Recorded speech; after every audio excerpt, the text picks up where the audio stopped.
à l'aise. Mais pour revenir au lobbying, en fait, ce que j'ai vécu à Bruxelles, il paraît que c'est normal. Et donc il y a 3000 policy managers et 30 000 lobbyistes. Alors, tous les quarts d'heure, ils frappaient à ma porte.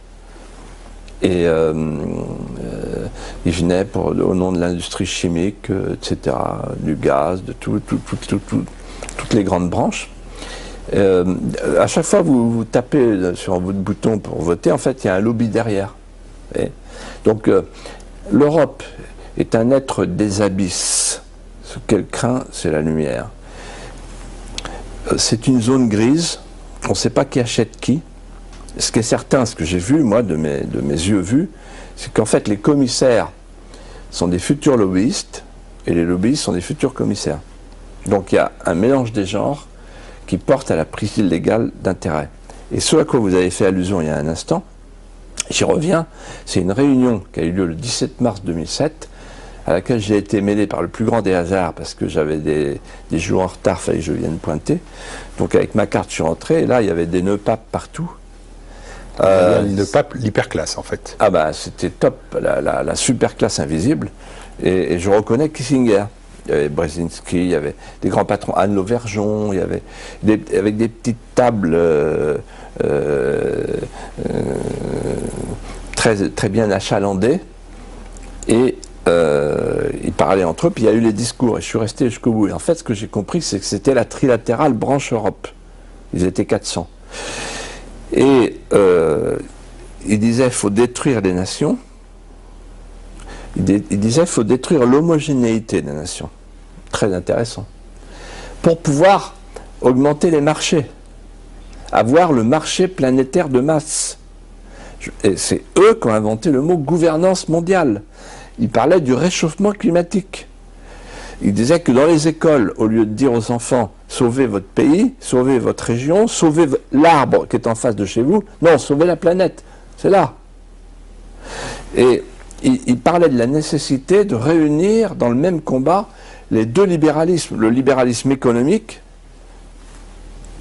en faisant sauter les frontières, et le libéralisme sociétal. Ils ont le droit de discuter entre eux, ce sont des chefs d'entreprise, ou discuter aussi avec des chefs d'entreprise, ils l'ont fait au Parlement européen, et pas forcément un complot.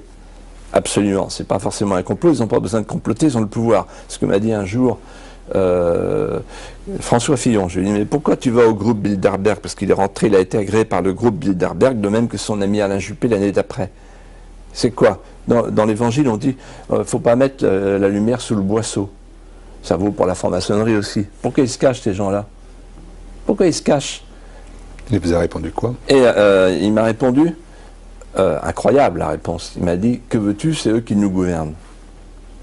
Voilà. Donc en fait, le groupe Bilderberg, la trilatérale, ça existe. Alors, la différence entre moi et beaucoup d'autres, c'est beaucoup de gens disent, ah, c'est le complot, la conspiration mondiale. Non, mais non, ils ont le pouvoir.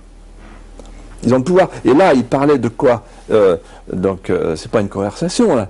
Il disait, voilà les objectifs. Et parmi les objectifs, ce jour-là, en 2007, il y avait le fameux traité transatlantique.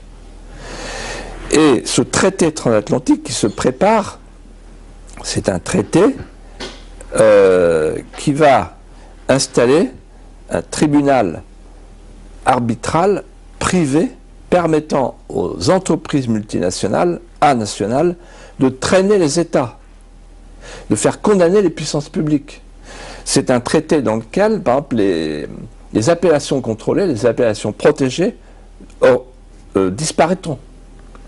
Et on nous imposera le poulet, le javel, etc. Donc en fait, c'est un traité qui va faire découvrir ce qu'est le fameux rêve européen.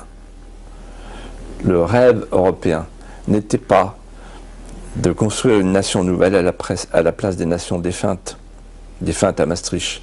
Le rêve européen, c'était de livrer un espace sans nation, sans gouvernement, sans démocratie, sans limite territoriale, de le livrer au marché planétaire de masse sous clé américaine. Et quand on disait ça, nous les conscrits de Maastricht, des gens comme Séguin, Pasqua, Chevènement et Le Pen, on nous disait vous êtes des menteurs, vous exagérez.